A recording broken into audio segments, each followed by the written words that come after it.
Okay, so you're welcome to this video. Benard here. So we are continuing our coverage of the ongoing 2020 KCC Invitational. The tournament has been very exciting thus far, and we are really now at the business end in the semi-finals. We are covering, both semi-finals.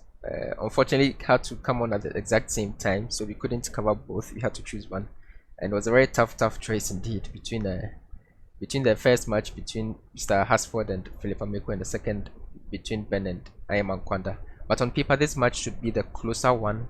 This is the second seed according to rating, Ben playing the third seed, Mr. Anquandah. So yeah, it promises to be very interesting, and we'll be following this one very closely. So this is the first game that they are playing. They've already started. They are well into the middle game. A lot of things have happened, so we'll quickly go through. Ben is playing here on the black side.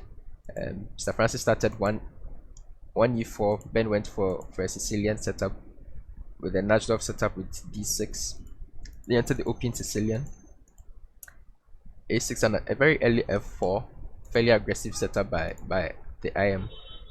So Ben played queen e7, bishop e2, knight e6, with what looks to be a fairly standard setup for both sides. The early bishop f3 is designed to counteract this bishop here on b7. My arrows, can't draw those arrows. That bishop on e7, and Ben also goes for a solid pawn center in many Sicilians with e6. Rook c1 is anticipating that this file is going to open up eventually with c4 at some point. Ben starts with knight a5 though, to try and take advantage of the fact that this square is unprotected on c4. Usually the bishop is still on e2 for white, and then whenever the knight comes here, he takes it off. But then this maneuver of bringing the bishop to f3 so early on has created this little hole that black is trying to take advantage of. So he goes rook back to a1. Okay, so that's an interesting approach, a bit passive. The idea was that he anticipated the knight coming to c4 would hit this weak pawn on b2.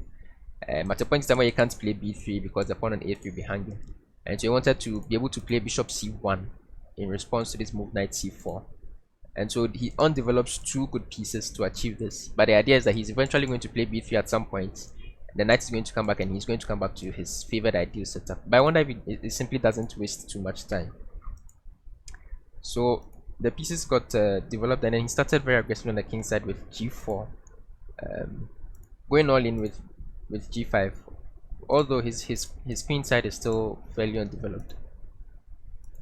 It's a very aggressive approach, but then Ben correctly breaks in the center. General rule of thumb: whenever you attack on one flank, it's usually a good idea to break open the center if that is possible.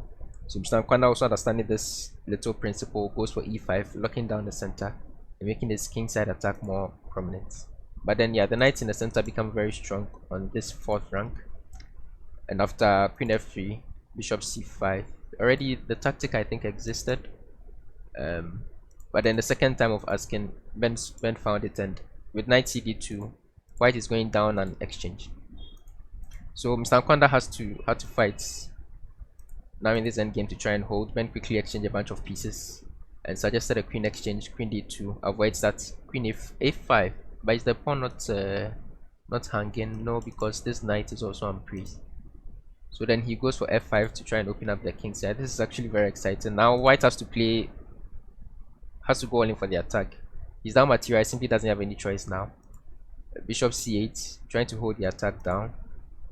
Ooh, knight d6. That's a strong square for the knight. I'm trying to catch up as quickly as possible so that I don't miss any of the live action. So queen h4, black dropped the pawn over here on d5, bishop e6 to counteract. But now it feels like white has something, right? He's already gotten a pawn for the exchange, and this beautiful knight on d6 definitely gives you enough counter-attacking chance. Ben continues with b4, trying to break open this queen side. Queen e3, rook d7. Okay, we finally caught up to the position. This is very interesting and rich position still. Time-wise, Mr. Anquandah is slightly ahead, 30 seconds on the clock. It's not too easy to assess. I think although white is nominally down in material, he's still doing very well. Like I mentioned, this knight on d6 is just a beast, and it's not clear how you liquidate this whole attack on the king side. And even if you do, you might just have an endgame that you can't win as black. because if anything, white is the one that still has the possibility of creating some sort of passed pawn in an endgame. So that knight is definitely worth a rook, and the possibility of having a queen side passed pawn and also a possibility of attacking your king side in this kind of a position is, yeah, makes it very, very tough to play even as black, although you have that material. You need to find a way to neutralize his threats. Although he's taking quite a bit of time here, is Mr. Francis. Okay, he's finally played a move, bishop e4. I wonder if he's thinking of some rook lifts. That would be an idea. Try and attack this the square on h7. I'm not sure that it works still because the bishop on e6 covers that square, so that's not the idea. Yeah, it's not easy to play for either side actually. And we're just 1 minute on the clock. This is extremely tough. So it's also a real battle of the nerves at this point. And yeah, in these matches we've seen that these 5+3 games have proven to be extremely important. And taking a lead in this part of the match usually leaves you feeling very, very comfortable for the rest. I guess bishop e4 might have just been to hold down this weak c2 pawn prophylactically. Now rook c7 doesn't have as much bite as black would hope. But again, how do you continue for either side really? It's not easy to come up with plans here. I'm actually sort of blanking. So what do you do with white? The piece not doing much currently is this rook. You would love to find something for it to do. I would also not mind a queen exchange actually as white, even though it looks like white has the attack. Like I mentioned, because of the queen side here, I think the end games actually also look pretty okay for white. So some sort of queen exchange, because this queen is sort of on your throat. It's preventing your queen from really doing anything. So some sort of queen exchange for white, I think, may relieve a bit of the pressure, but it's not easy to play one bit.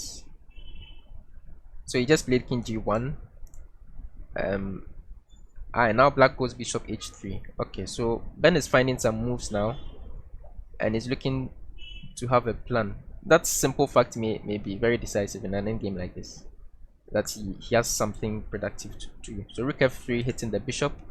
The bishop will have to drop back somewhere, maybe g4, maybe it comes all the way back to e6. Oh no, but he goes queen g4 check instead. So rook will come here, that is forced. Oh, is this a mate? And then queen here check. That is checkmate, isn't it? King f2 is forced and then queen f1 will be checkmate. So he's forced to give it up like this, but then queen g2 check, you go there and there's no mate. Wow. Oh, there's no. Ooh, this is very complicated. Now black may be in trouble because this, or maybe not. Yeah, he goes bishop g4 now. It's extremely complicated to play with 15 seconds on your clock. So do you go rook g3? But is there something? There are so many tactics, things you have to calculate. But the bishop covers all the checks. Okay, then you are doing fine, I guess. Then you might be doing very well. Then white might be winning if there's no check here, because that's just a fork of pieces. Ooh, Ben might be going down. I don't see a move. That's a shame. Yeah, so he takes the pawn, gives up the piece, and the piece drops. Rook e7. He's going to try and force some sort of mistake. I mean, they are down to under 10 seconds now, but I don't expect any mistake to be made at this point. No, but he just dropped the pawn for nothing. Yeah, this game is still far from over. Now material is again nominally equal, but white has the two pieces for a rook and a pawn. Oh, Mr. Francis is proving a bit slow at this business end, and now it takes work because this guy is unpre. No, but he didn't take. Did I miss something? Maybe I did, maybe I did not. Now the knight comes to a beautiful defensive score on d2, where it holds things down. Now you really want to exchange queens as white, because you have an endgame that'll be quite better for you. But then the pawn is dropping over here. Ben might come back to win this actually. Wow, so many emotions. Okay, you can take. Yeah, take the pawn. No, that liquidation definitely was not the best idea for Ben. This is forced.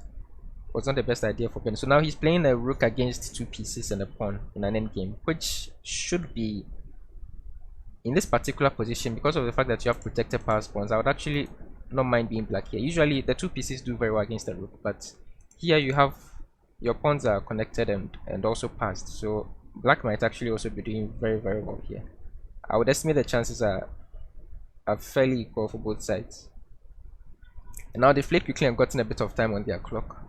Wow, this match will be close. I mean, neither side is really given an inch here. Ooh, but that's okay. So he can exchange off a pair of rooks. I'm not sure who that benefits. Probably black.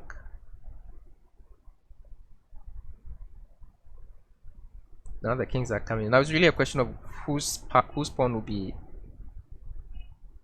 threatening fastest, right? Because if black can organize these passed pawns and they manage to reach like the 6th rank, that'll be game over and black will be winning. But the white's pawn, because it's just one, is slightly faster than the 2, because you really do need to coordinate both of them. One will not be enough. So this is actually quite complicated. And white might still be coming out on top here. Look here, forcing this, and then you attack the base pawn. Okay, he goes for the base pawn directly. It's not easy to see how to protect it. Yeah, he drops it. And now white is clearly better, I think. With just a single pawn, the two minor pieces will always be better than the rook. Knight h4 is a nice touch. King f4. But then again, he's down to just 5 seconds, and yeah, anything really can happen. Check on the board. More checks to come, I guess. The king is coming in. So the king wants to come and help the rooks to win that pawn. But it really will not be easy with 2 pieces still on the board. Wow, this game was so complex. If that's an indication of the match to come, we are really in for a wild ride here. Ooh, is the pawn not hanging? The bishop was pinned. The pawn might have been hanging there, but then stuff like this was possible, so probably not.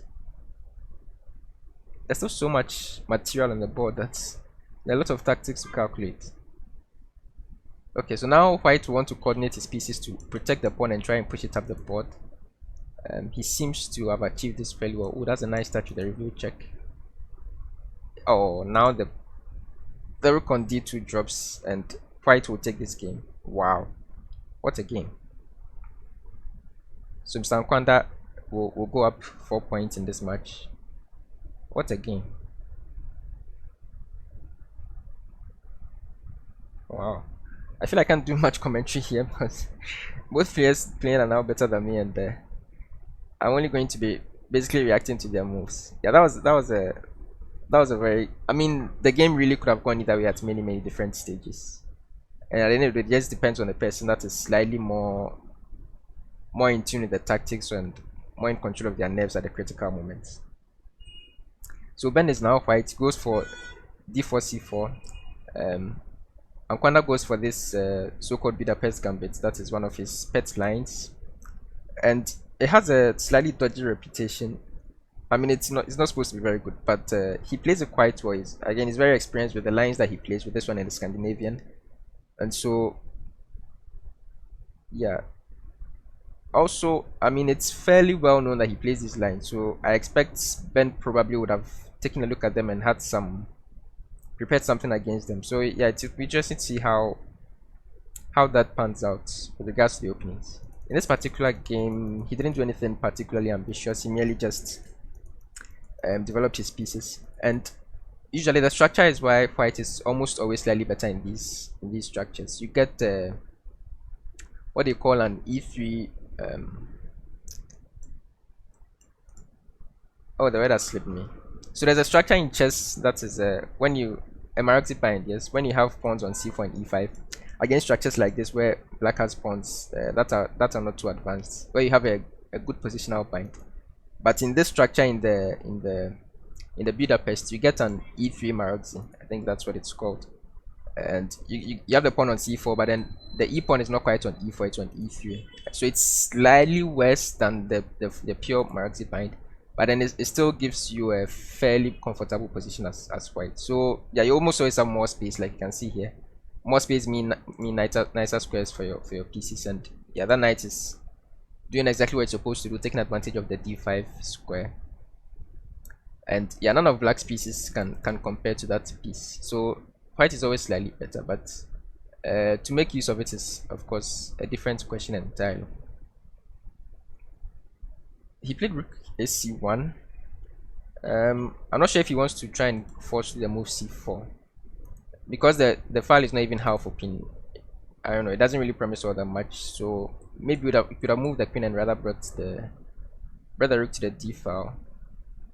But okay, you could also argue that the other rook probably belongs more on the d file, and then it would make sense for this rook to be on the c file, and then c4 would be c5 would be an actual threat. So knight e5 was played. He very quickly snapped up the knight with his bishop. Again, that's a decision that you wouldn't take too lightly, but trust he knows what he's doing. I mean, it's really a question of this bishop versus that bishop, and I would think this one was slightly better. But also, you probably cannot tolerate that knight on e5 for too long. It hits a couple of vital squares here. So takes. C4. I'd completely missed c4. c6. So is he winning a pawn? No, the pawn on a3 will fall at the end. This is also getting very, very interesting. Yeah, okay, so the reason he took the knight was because he saw c4 threatening to trap the bishop, but then black has c6 just in time to save materials. And now if knight takes, pawn takes, and then pawn takes back, arguing that you win a pawn, the rook will take on a3 and restore the material advantage. So yeah, so he correctly, I think, goes back to c3 and then leaves the bishop to go to c7, where it's not doing all that much.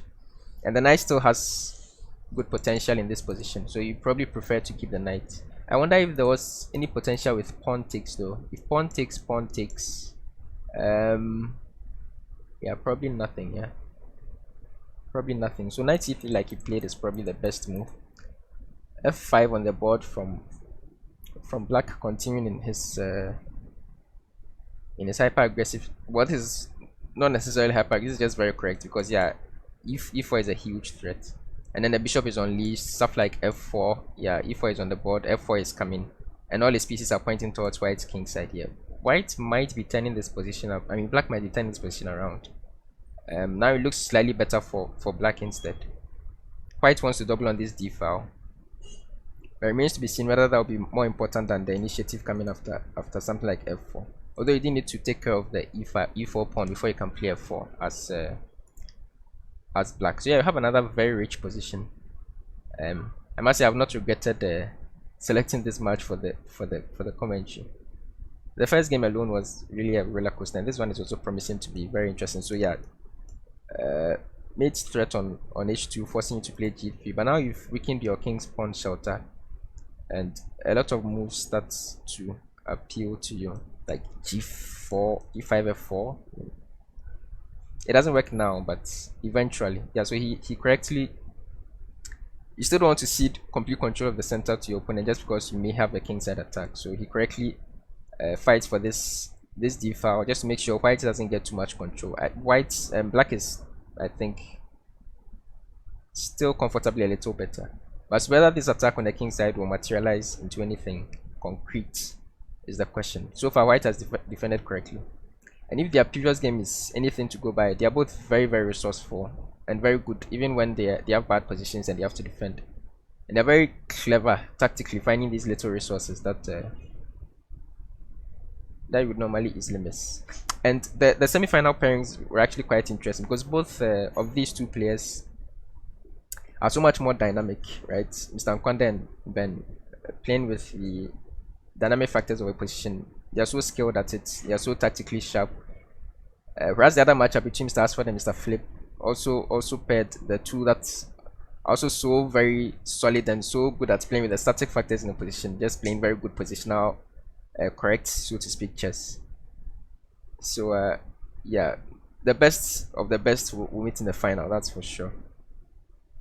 That's really something to look forward to. So white, in the meantime, has rerouted his knight through e2 to the d4 square. That's a nice looking knight.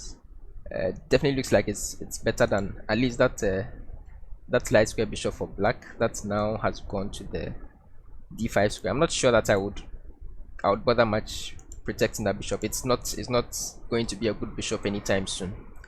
So I don't think white would would gain anything by exchanging it off. But okay, he keeps it in the chain. Now it's what they call a tall pawn, right?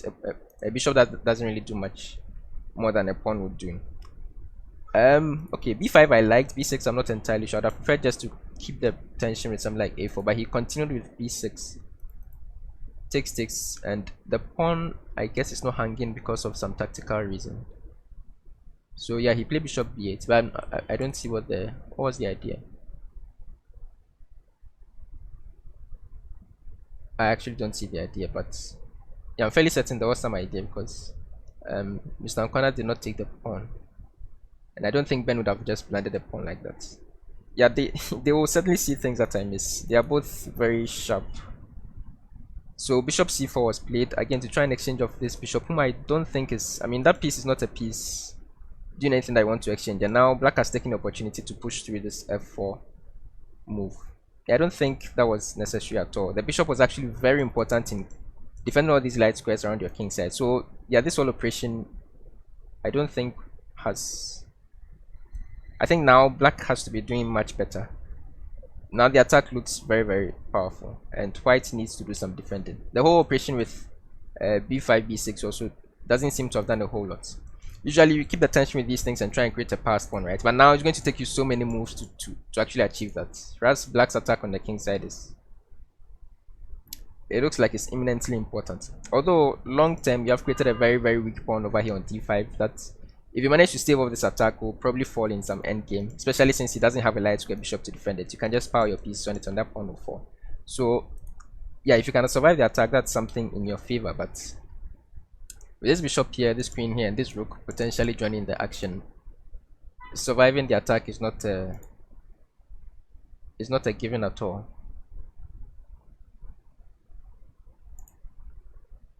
And this game is also very pivotal for the match standings, because now that Ben is down 4 points, he really ideally would want to win this game to get back in the match. We mentioned before, because of the scoring system, if he is to enter the blitz portion, the 3+1 portion, down 4 points, then that would double the number of games he has to win just to equalize. You'd have to win 2 games without response just to equalize. And at this level, I mean, they are so well matched, their ratings are so similar, and also their online strength that that you don't really want to be in that sort of position. So he plays rook d1, correctly ganging up on this guy, and then attempting to bring the queen back to maybe defend some of these light squares around the king. Oh, but then the pawn on b6 now is hanging. So interesting. Mr. Anquandah just at least temporarily abandons this king side attack and then goes for the pawn hunting. And yeah, I was wondering whether that is a correct approach. Now queen h5, and then the queen looks like it's going to get some activity. I mean, that pawn wasn't really something urgent we needed to take anytime soon. I feel we could have continued with the attack a little bit more. But that being said, black is now a pawn up, and white will need to show something, because white doesn't really have much, right? White doesn't have any sort of attack to make up for the fact that he's now down material. Although long term this pawn will also probably fall, so that's really the only thing. Although the queen is here on h5, the pawn here is not hanging, this square is not weak. What you can't do though is bring your knight in. So okay, he played f3 at black. Again, a little premature. The reason I say this is that the f-pawn was doing an excellent job of making this bishop useful, right? You always have threats in conjunction with your queen and maybe a rook. But now that you play f3, the pawn chain here is always going to stump this bishop, and now the bishop is also not doing all that well on b8. So now the knight will probably come in here. What did white play? Just rook d1. Yeah, I guess yeah, the threat was queen b8, checkmate. Don't miss your mate's threats. And then queen f6, the queen came back. Then the rook came to b1, b6, and now you see really the difference. Now this bishop on b8, because of that f3 pushes, just looks like it's not doing much. And now it plays bishop e5 to try and exchange itself for the knight, which I think is a correct approach. f5, what's the wow? So the idea is that if you take, he wants to bring his rook into the 7th rank. But is there anything? Yeah. Francis just takes the Sir Francis just takes the material and and calls Ben's bluff. Because I mean, after rook b7, it looks nice, but is there any actual concrete threat? Probably you play knight here, try and fork this guy and this guy, but yeah, that's not worth a pawn, especially an outside pass pawn in such an endgame. Because whenever he exchanges queens off, he just has an easily winning endgame. He's now 2 pawns up, and you really need to find an attack now as white. Oh, this is that a5 decision was maybe a bit rash. I need to prove something as white. How do you do that? I don't know, h4. I mean, you really need to find something. h4 is probably too slow. Rook b7 also feels like it's too slow. But rook b7 it is. This I do not like. I'm not sure there's anything. But again, there are pieces around his king, so he can blunder. I mean, they're down to a minute now. Yeah, so he takes the pawn. I think I would also have done that. And you just need to not take here with your queen and fall in some mating too. That would be sad. So he plays rook c8. Yeah, rook c1 is actually a huge threat now, and that might force him to defend. He plays h3, and no, black is definitely winning now. I think probably comfortably winning, which is a shame. Rook c1 was working. I think rook c1 check, king h2, and then if e3 was winning. The pawn will be forced to take, and then after f2 nothing can stop that pawn. So he goes for h4 to try and pair up in the king side. Again, I don't think it works. I think e3 you can start with. I would have preferred you keep the rook here for some checks. With the rook here, e3 also would have won here. But even in this position, e3 might still be winning. You just need to figure out what to do about this h takes g threat. Black is still comfortably winning. So he seemingly doesn't do anything. So after h takes g, he'll just take with the queen, of course. And the point of rook f8 was to cover this f7 square, so that after takes, queen takes, white doesn't have queen f7 check. That's a simple solution. I mean, he's up 2 pawns, so he doesn't need to do anything else. Yeah, so h takes, queen will take on g5 is the point. Don't take with the h pawn and fall for mating 1. Yeah, and then the rook covers that square. I think he's done enough, and white might be going down here, which would be very, very tough for Ben to come back from. Oh, that's a shame, because I mean, both games have been extremely close, and for the same person to win both, it's just, like I said, a little bit of that ability to keep the nerves and see the slide. Ooh, even as I say that,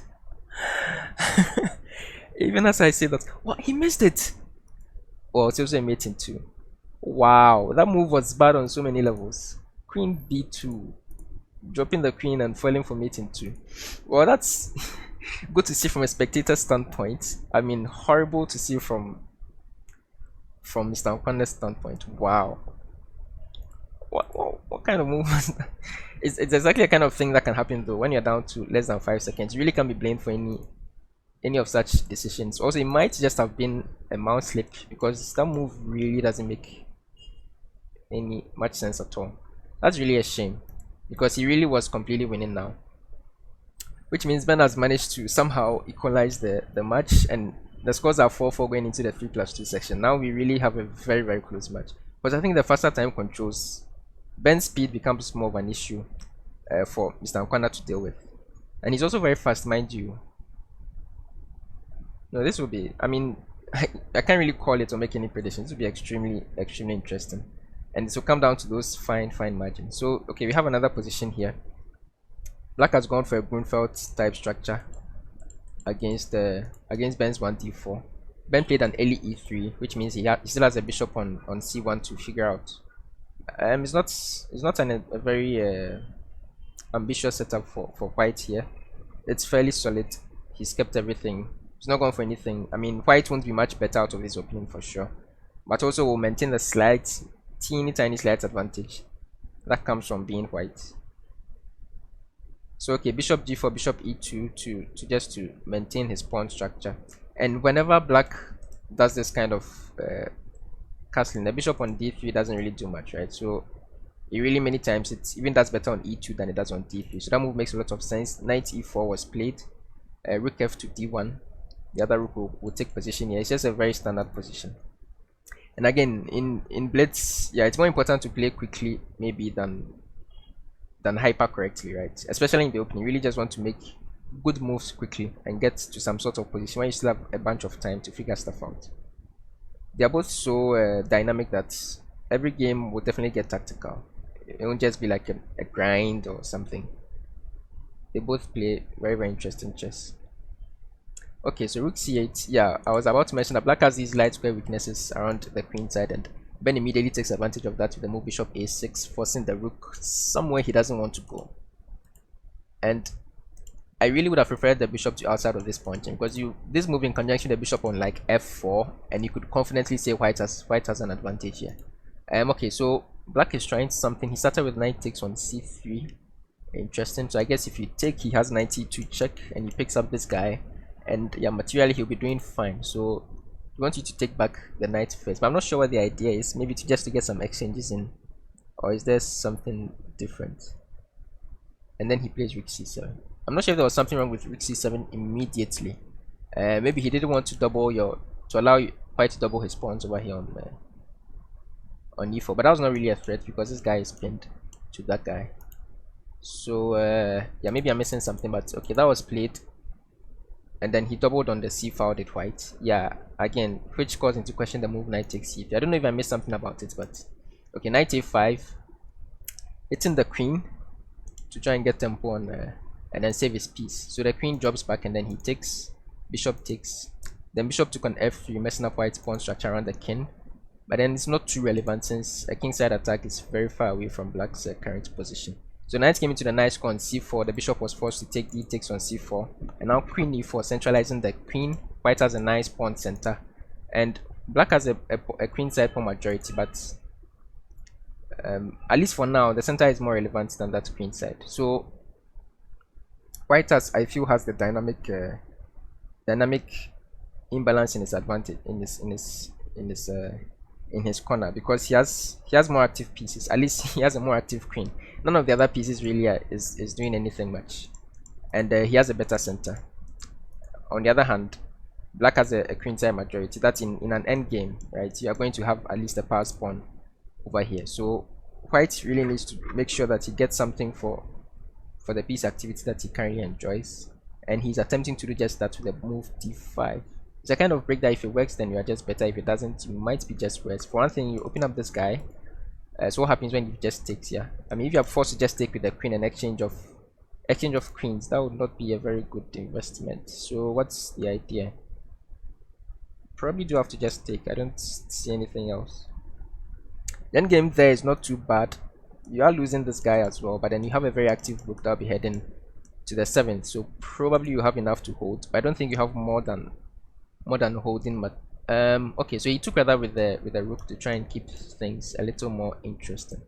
So black can allow a queen exchange here if he wants to, and go into the end game. Yeah, after something like takes, and then the rook, but then the rook finds it difficult finding a square. Maybe you have to go to e6 or something, and then white would have the tempo to come onto the 7th and do stuff. So the fact that this bishop controls this e7 square is actually very relevant here, because that line would just have been good after takes and rook e7 for black if black would play rook e7. But because that bishop is more active, that option does not exist, and white will be able to seize the 7th if he goes for the queen exchange. That might be relevant. So you need to make a decision here whether he will go for that end game, or he will try and keep queens on board. And again, with the position now opened up, these 3 active pieces, as black, you don't really want white's queen to remain on the position. So unless you find something specific, yeah, you're going for the queen exchange, and he does just that. So after rook takes, you have to figure out a way to stop. So he plays the rook to e6. Then I expect white's rook to come to the 7th, and at least one of these 2 pawns will fall. White is doing quite well. Oh, bishop c3. That basically makes it a dead draw on the spot almost.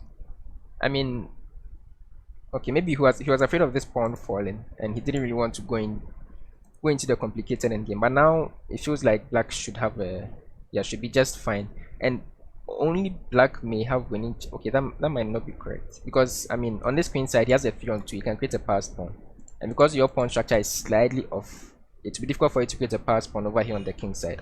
But because it's a rook end game, an extra pawn might not be that significant. So the end game is equal, but in a practical game like this, I would prefer to be black here any day for sure. I mean, black. It feels like black has the only practical chances to win this game. So I'm not sure about that decision. Bishop c3. It basically makes the end game very comfortable for black to play. I mean, after rook e7, yeah, go on and play it. Because if he doesn't want to take here, he will lose both pawns. So seizing the 7th here would have been a threat for white for black to deal with. But here he doesn't have to deal with anything. He's rather causing new problems. Ooh, and he allowed the. But is the pawn endgame not just winning for black? Now the pass pawn for white becomes relevant. Oh, this is very interesting. Pawn endgames are one of my my guilty pleasures. He plays this f5 first, which might be very good or might not be good at all. There's no time to analyze this into detail, but so we'll just follow them mainly. But f4 I definitely don't agree with. I'm not sure why, but I think black might just be winning now, probably by force.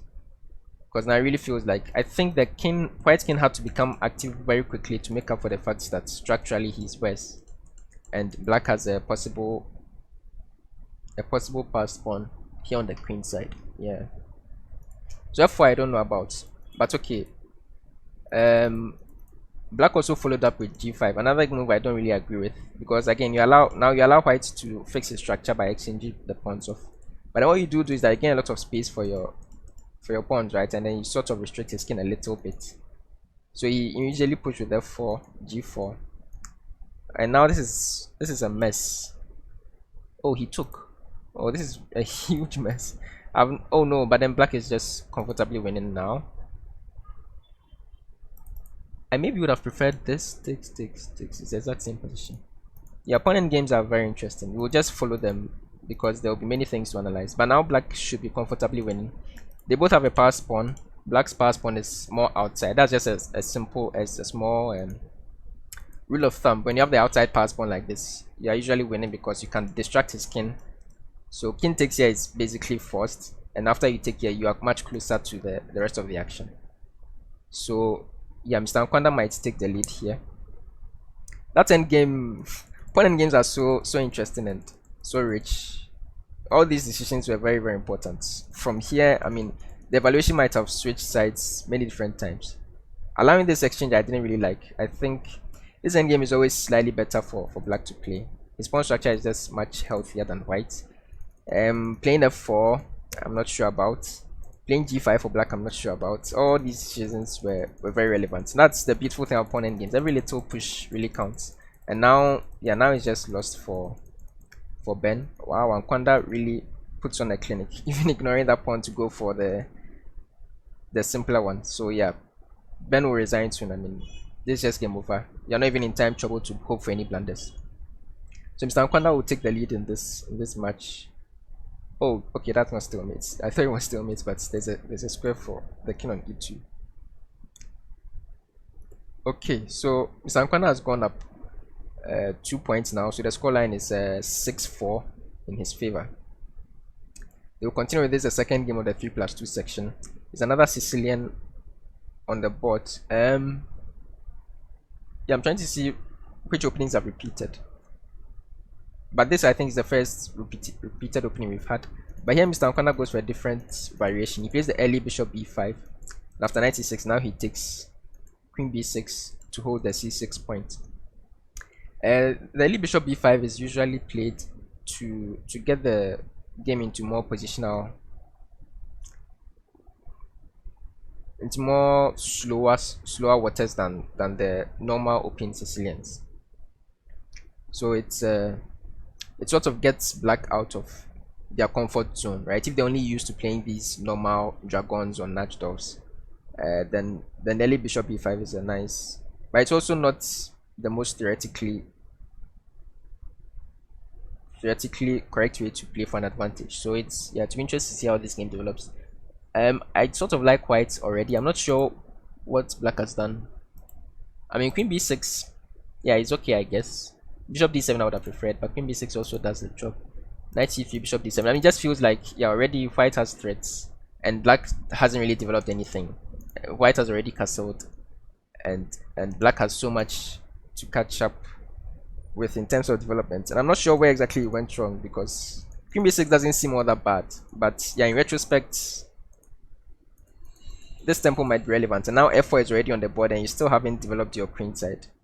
That might actually be very relevant. So a6 bishop e2, yeah, I agree with that decision. These pieces don't look like they're very good. Okay, so he really likes getting the bishop on f3 in these structures. I mean, of course, that's the way to go. Whenever you go for f4, the bishop really fits here, but I'm not sure whether it fits here immediately. Yeah, I think you probably wait a while, because these knight c4 ideas always cause you some trouble. You saw this exact same idea in the first game, and I think the bishop should have stayed on e2 for a while, because this idea of bringing the bishop back to c1 and delaying your own development, I'm not too much a fan of it. But he goes all out on the king side with g4, g5, just like the first game. And yeah, I was saying that it might be interesting to observe the recurring themes that we have in terms of the openings, right, and the things that they have prepared. They are prepared for this match.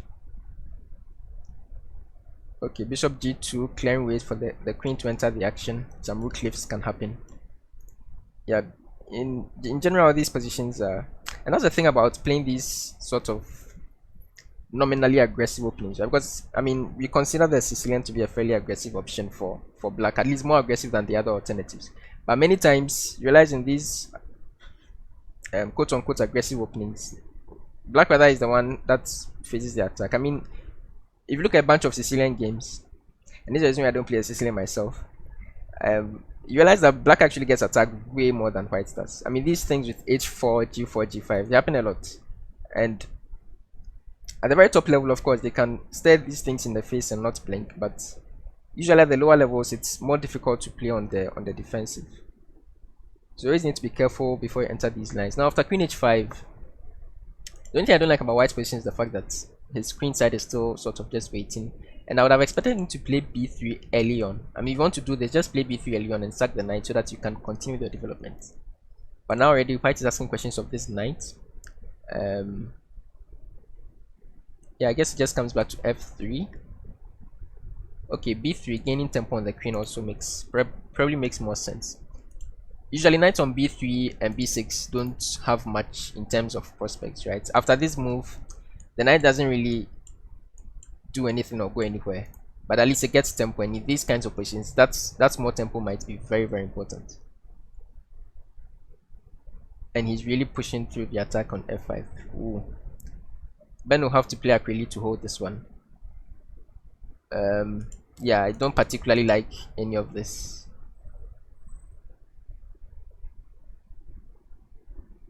The only thing you would hope for is that because white has still neglected to complete his development, it will be difficult for him to get these pieces into the attack. And so if you're able to hold the attack, all of this space that white has gained might just end up becoming weaknesses in some sort of endgame. So you need to keep this knight here and make sure that he doesn't get these guys into the action. And yeah, you might be able to hold. I mean, probably it's still, you could look at this with an engine and it will give you scores that will surprise you. Probably to say white is better, probably significantly better, but not that much. But practically speaking, yeah, this will be difficult to face for anyone. Now he plays knight e3, inducing bishop takes, and then the queen gets a very active post, which is good. You really need some sort of counterplay over here on the queen side as black, or else you just get crushed. Because now he's free to bring his other rook into the action. So if you don't get counterplay on the queen side, you are just completely lost. And that counterplay would come in the form of some sort of a5, b4, but that looks really slow here with the idea of pressuring this guy with the rook. Maybe it's not so slow, maybe that is the way to go, but yeah, I don't believe after something like this and some rook lifts and something like f6, I really don't like the look of this for black. Okay, so f6 on the board, g takes f6, staring down the barrel of a huge attack. It's never nice playing this. Yeah, rook f3 is very accurate, gaining tempo on the queen, looking to swing into h3, and then you ask yourself which of black's pieces can defend this h7 pawn, and I don't see a single one. This is very, very tough to hold. So Mr. Anquandah is really flexing, showing his attacking ability here. Oh, but is queen takes not possible? He might have missed this. I don't see a refutation. Oh, Ben might have missed it as well. Maybe I'm missing something. Wasn't queen takes g5 just a thing? So he plays knight g7. It's also good, getting tempo on the queen. The queen probably goes to h6. No, and then queen takes g5. No, the attack might be proved. Might just fail here, especially now that we have a knight joining the defense. If you go down material 2 pawns, he's already down the pawn is black. So if he loses this pawn as well, he wouldn't be able to. Yeah, so he tries to justify his attack by playing g takes f6. He probably also saw queen takes g5, and now the queens will come off, and black will go up a pawn. Oh, Ben did very well to find those moves. Yeah, so the pawn on f6 will be captured by one of these two pieces, and black is now up a pawn. And now again they are down to just seconds. And the game is still very rich. There are many pieces on the board. A lot of things can happen. Yeah, this game probably will end with some sort of blunder. I mean, there's so much material on the board. I wonder how they can play these games and not blunder. Usually, when I'm down to these seconds, almost every move drops something. But they play very accurately in time trouble. It's very impressive, it must be said. So Ben correctly creates a very weak pawn over here on c3 and is targeting it. Mr. Anquandah takes the material back, going for the counter attack. Bishop e8, holding everything down, forcing you to defend your weak pawn on c3. Now the knight needs to figure out something. Currently has 0 squares. If the knight could get active, black could prove himself better in this position, but the knight is the issue. So he lashes out to the f5. Yeah, now he takes. Maybe you bring your knight here. Oh, but he went to f5. I think h5 was a little more. Ooh, but he allows bishop b7. Fucking stuff. Can you take it? Sometimes these things you can't take. Yeah, but here maybe you can. Bishop g6, setting up x3 tactics. Knight d4. Ooh, biting into it. So the knight drops back somewhere. It has its beautiful square. The rook is attacked, has to move, but now the e6 pawn is attacked. There's so many things happening in this game. How they can keep track of everything is simply amazing. So the knight takes here, yeah, defending the pawn, hitting the rook. The rook goes there, maybe rook here, don't know. c4, but isn't the pawn just hanging? Ben doesn't take it. a4. The pawn is still just hanging here, so now he takes it. This pawn is also a threat under attack. So c3 to hold it. Oof, but now that pawn also falls, and now the bishop is falling. And Ben should win this now, I feel. Yeah, okay, now he's easily winning. Okay, so Ben will pick up this point. He's a rook up, and the match will be tied at 6-6. Oh. Yeah, okay, for sure the closest match we've had so far, and it looks like it will go deep into bullets. Very exciting, very exciting stuff. But I mean, okay, he's down a rook. I mean, there's simply no chance here. With 2-second increments, nothing will happen. I'm fairly confident at this level. No, I don't think so. I mean, stranger things have happened, but yeah, okay, so he resigns. The score is 6-6 now. 2 games left in the 3+2 section. Everything's still on the board to play for. Very exciting match. It's kind of nice to be on the commentating side of things. I mean, the pressure they must feel is unbelievable, knowing that there are so many people watching and playing these tough games. Okay, so we have another game. Ben on the white side this time gets his Catalan structure. Yeah, I was wondering whether he did something about the Budapest, but then he didn't. Mr. Anquandah still had the option, but then he went for a different setup with this Queen's Indian setup as black against the Catalan structure. Now it's morphed into a bit of a. It still looks like the structure itself looks like it comes out of a Nimsu, but the black's dark square bishop is still inside the pawn chain, which is the slight difference. It's again very interesting and again very rich. So okay, h3 was played, bishop e3. White has to be better. All the space in the center has to count for something. But again, black's pawn structure is so solid, and at least this part of it looks a lot like this kind of King's Indian structures, where we know that although white has this base, it usually counts for nothing. Oh, did he just blunder a pawn? I hope there's some sort of point to this. I guess he takes here and then moves the knight with them. I don't think that works. He might have just dropped the pawn here as did Ben, which is a shame. Because if you try anything, the bishop can just take here with tempo on the queen. And yeah, the bishop takes on f3 first. And then the knight probably takes here, or maybe even the pawn. So black is just up a pawn for nothing. Oh, no, no, no. No, no, no. I think we both missed this, myself and Mr. Anquandah. That there's some tempo there. So Ben gets the pawn back. I wonder if there was a better way to carry out that operation though. So if you are just taking back with the pawn, what would have been the point? Knight here. I find that very hard to believe. But maybe it just, yeah, I think it still just works. So if knight here, bishop takes here. No, knight here, bishop takes here. Then you go knight c6. Then here, then takes, then takes. Okay. So Ben got the pawn back. Ben was always going to get the pawn back, it seems. So okay, took on d6, bishop d4. Now white looks very, very nice. With the material equal, his king is very nice. He has these two bishops in an open position. The two bishops are just very strong. His rook looks better than this guy. The queen is ready to lift up and then have the other guy joining. But okay, bishop back to e3, gaining tempo on the queen. Then the queen will go somewhere and the other rook will join, and then yeah, white just looks like he has an ideal position out of the opening here. But black has a very active queen on g6. I mean, okay, very active is an overstatement, but has a pretty decent queen on g6. And I mean, he's not going to roll over.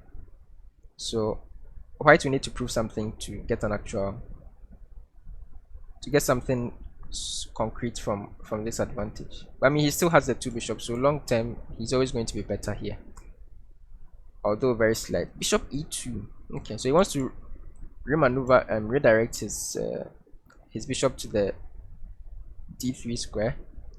White plays queen e4, forcing the bishop back to f3. Yeah, I didn't really, maybe at some point in the future, but for now you probably just develop your queen and develop your other rook, right? Does he want a draw? Seems both sides might be content with a draw, but okay, Mr. Anquandah does not want a draw. Goes queen f5. I thought white should be better, but maybe Ben doesn't believe in a position that much. He seemed to be content with a draw in that little exchange. So bishop d4 is played again.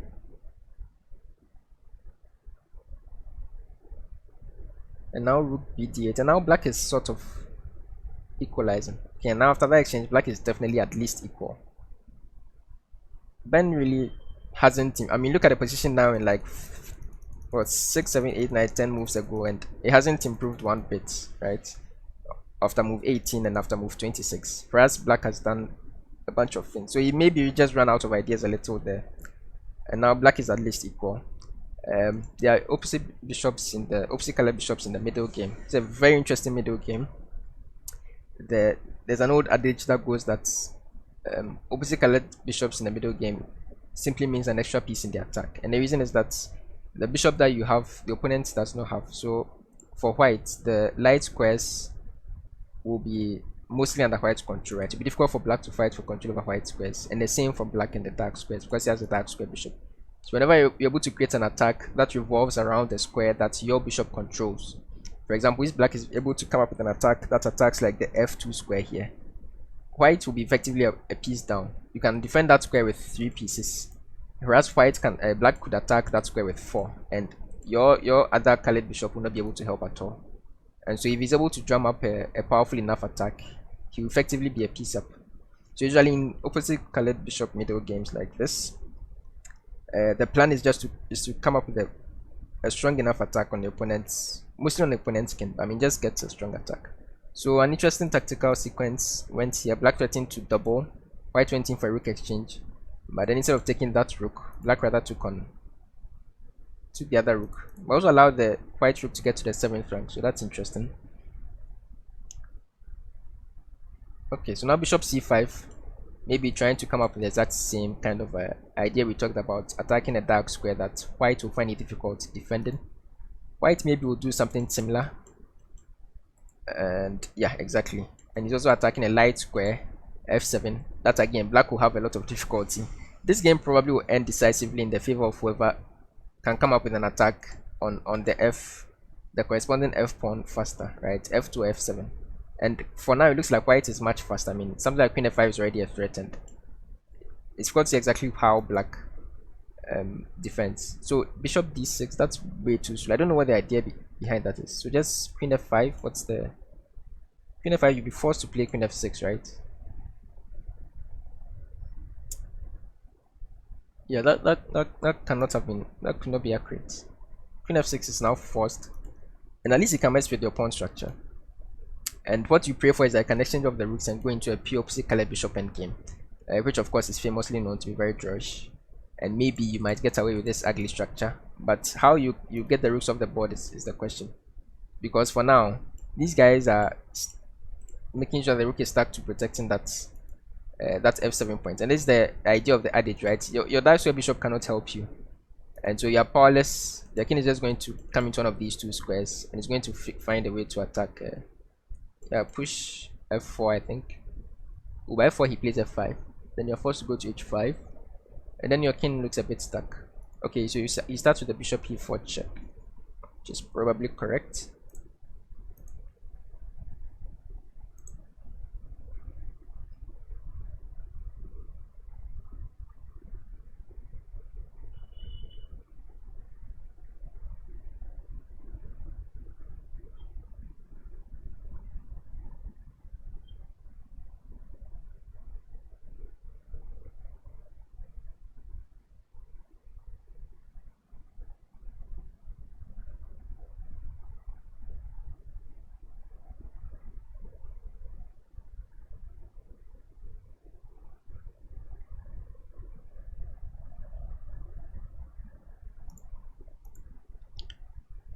Okay, so things have happened.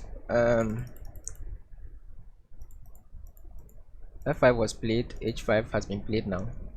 Okay, now black has come up with some sort of blockade. It's got to see how white to make progress. So he tries to break on the g4 square, but it's not easy to see.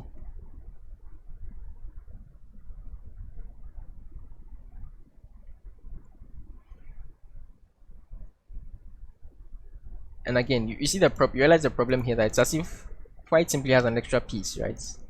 And the rook is forever stuck here, and black is forever stuck to be passive. And the best you can do is hold a draw. But I can't really do anything aggressive, again, because of these opposite colored bishops. So in the middle games, they are really not drawish at all, and many times they lead to decisive results. But whenever these pieces come off and it's left with just the bishops, then okay, their drawish reputation as well ends. Okay, but this position ends in a draw by a threefold repetition.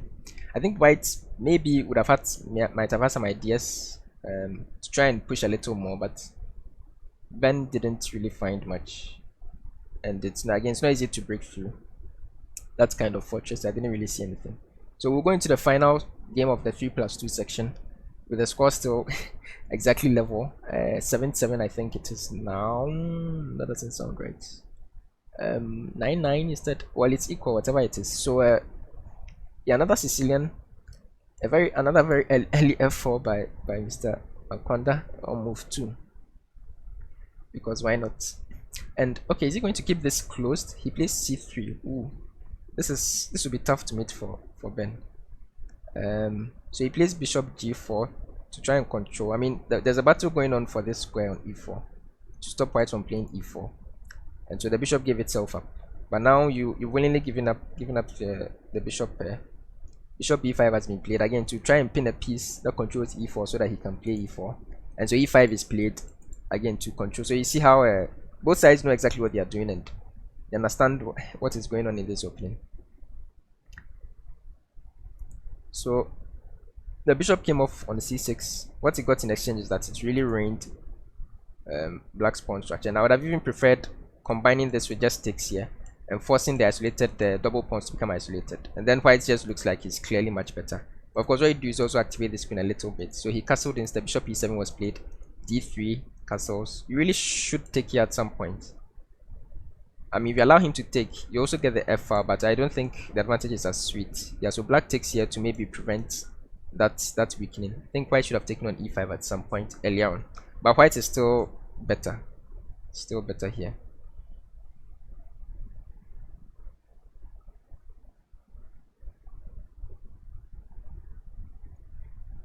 Okay, so knight f3. So the knight came back to d7 to reroute itself onto one of these dark squares. Queen b6 has been played, potentially asking some questions of the king. So the king smartly goes into the corner h1. Rook a d8. Then rook b1 to hold down that pawn, freeing the bishop to develop. Both sides are playing logically and very correctly. White is still slightly better. White can just play e4, right? That should, I think e4 should have been played at some point earlier for white. But okay, you can still play bishop e3 and e4 now. That's really what you've gained out of this opening. The center, and you need to make that count. So I would play as white here, bishop e3 and e4. As black, I'm not entirely sure. Black is worse. There's no issue to calculate. Black is worse here. And in the hands of a really strong player, it might not even be slight, because strategically speaking, there were many points earlier on with the f takes e5 and with this e4 where white could have really gotten a dominating position. But okay, those moves are not played. Now knight e5 is on the board, hitting this tender square, coercing black to exchange, and he willingly took with the pawn. That's interesting. Was there anything wrong with taking with the bishop to just maintain your pawn structure? I have no idea, but that's a curious decision, because now you do that thing. Okay, so what you wanted was a d file. You made your pawns doubled and isolated, and you're getting in exchange for it a d file and a very weak pawn on d3 that you're going to double your rook. So that's a correct. I'll hesitate to say correct, but that's a fair decision. I mean, you're playing against something. And the move bishop e2 means that pawn will be tricky to hold. Yeah, and he plays bishop a6, very clever. I mean, queen a6, attacking both things, and now a pawn drops over on a2. So that's very concrete play. Yes. Whenever moves are played that are not natural, like here, it's not natural to take with a pawn.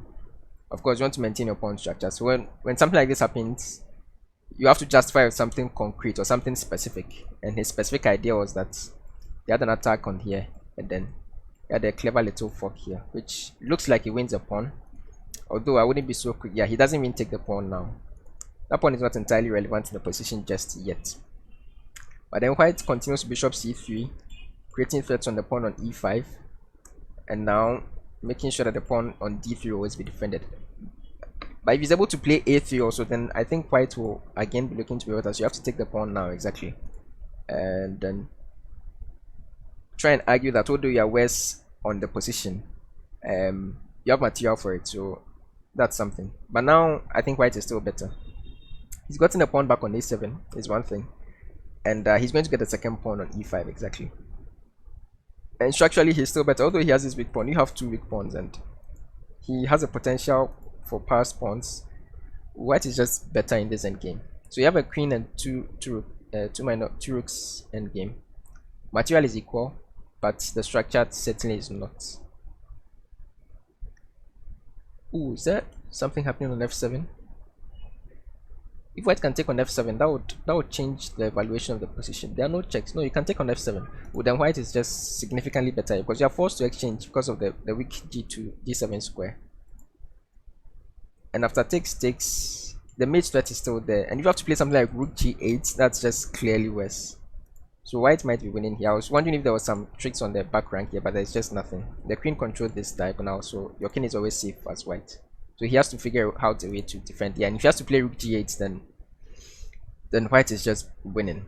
I mean, I would be brave enough to say winning here. This is, you have a pawn, you have this crashing attack, and black has this ugly structure to deal with. Doesn't seem like there's much. So he takes the pawn on c5, giving up this pawn here on e4, which black takes. And then he goes for b4, and he's going to push his extra pawn over here. What do you do here as black? You don't have the diagonal check yet, so you don't really want to go checking. Okay, so he goes h6 to try and give his king some breathing space. But this doesn't look like there's enough. Maybe you can try. This is very tough. Rook d7 for white. I'm not sure what the idea is. I thought you could just continue with b5. Um, yeah, I'm not sure what the idea behind rook d7 is. Was there some sort of threat? Maybe there was. But yeah, white looks to be comfortably better here. So he plays rook k8. I was eyeing this move. And then the problem is that the queen doesn't have this diagonal check. Okay, he has f4. Okay, then it is a threat. So yeah, okay. It's not so simple anymore. You might have to drop your rook back to guard the back rank, because rook a1 check is a mate threat. Actually, it's not yet a mate threat. Man, this is so complicated.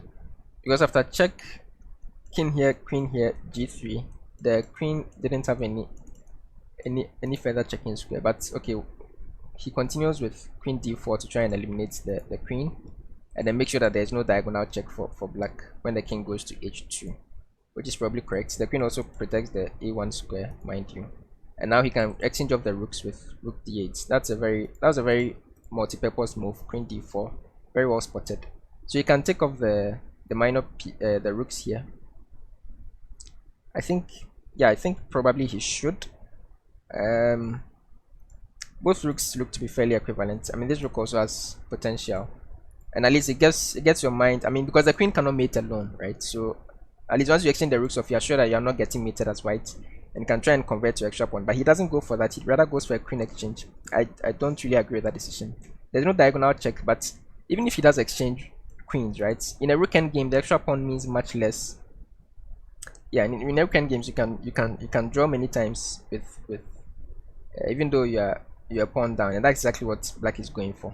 And already yeah, it looks like he might earn a draw. So although you have a passed pawn, it's not so easy to convert. You still need a bit of technique. But I mean, that being said, Mr. Francis definitely has a lot of technique, and it will be interesting to see if he can convert this particular one. I have no idea what the evaluation is. Yeah, I don't know. I think it might be a draw. The pawn is very close to the king side. The pawn had been quite far, maybe, but I'm not sure. I don't know how to evaluate these positions. I won't lie. So okay, but now these pawns are also very advanced, and now he can push, and now the king has come out. Now it's looking like white is just winning. It just feels like white is just winning. I mean, it feels like black does not have enough. Usually you should have something, right?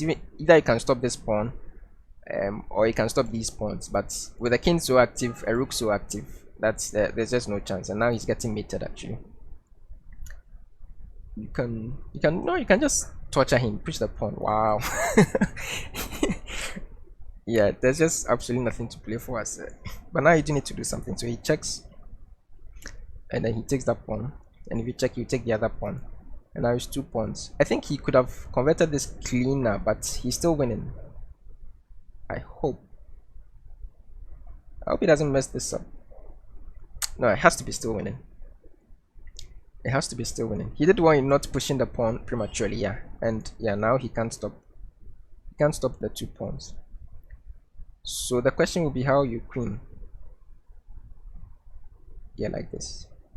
Okay, it's winning, and Mr. Anquandah will claim this point. Ooh, he even has this nice check. So after, yeah, king g7 is just completely over. There's nothing left to play for here. And that means Mr. Anquandah will take a 2-point lead into the bullet matches. So we have 8 games of 2+1 worth 1 point each. Mr. Anquandah has 2 points, but bullets will be interesting. They're both very, very fast. They're both very, very good, very, very sharp. Looks like they're both in fairly good form. They're not missing big things, so it will be very, very well matched. I have no idea what factor will be the separator between them, but the fact that Mr. Anquandah has a 2-point lead probably will become significant. And we are off in the bullets. Mr. Anquandah starts off with whites, starts off with 1e4. We'll see another Sicilian from Ben. So Ben needs to make up at least 2 points. And the good thing about bullets is very streaky, right? If you start winning 1 or 2, you can win quite a good number in a row. So yeah, 2 is not a huge gap. And although they are very close in strength, Ben is definitely capable of making up that deficit. So you have another Sicilian, another notched off type position, another layer 4 from white. Ben goes in with the same pawn structure, another early bishop to f3. It feels like we have a similar kind of position. So queen b6 is a deviation, I think, from the previous games. I think the queen was on c7 in those games. So knight b3 is played earlier, and this, yeah, you see, it has an effect of really splitting the king side. So he plays queen e2 to be able to play bishop e3, which he now has achieved. The queen comes back to c7, and then an early g4 on the board. So yeah, he's really not holding back in these Sicilian positions. He's really attacking with all his might. h4, g5, ooh. And he hasn't even castled yet, which makes it slightly more annoying because you're not sure how to attack, right? If the king were here on the queen side, then you know what to do. If the king were here on the king side, then his attack would not be so scary. But with the king in the center, and you can't really open up the center, can you? I think that might be the correct approach, but it's so difficult to do. Okay, he castled. At least that makes you know what where the king is, so where you want to bring your pieces. So yeah, knight belongs on c4 for sure. Okay, now it looks okay. Now it looks like a position. I think maybe white could have delayed castling a little longer. It certainly felt like here he was asking a lot of questions, but I guess knight c4 was a threat. Yeah, and again in these positions, I really prefer my bishop on it, because that knight, more often than not, you just capture it. The knight on c4 is always so annoying. Bishop e7 on the board, h5 on the board, h6 coming. Ooh, f5 first. Yeah, that is correct. So you don't really want black to close the position down, but what he's doing here is very accurate. So knight e5, trying to exchange some pieces of, get some squares for your pieces. Black is not yeah, black is not collapsing, I must say. I mean, the attacks always look scary, but black is reacting well. f6. I've already seen a position where I think the attack completely collapsed, one of the previous games, and then, I mean, white was just down material. So I think he's reacting well as Ben. And g takes f6 is going to win that pawn. But yeah, with the file being opened up, the pawn is definitely worth a pawn. Ooh, but he plays g6. I don't think that was entirely necessary. I think g takes, white is still comfortably. But he really wants to open up this h file, I guess.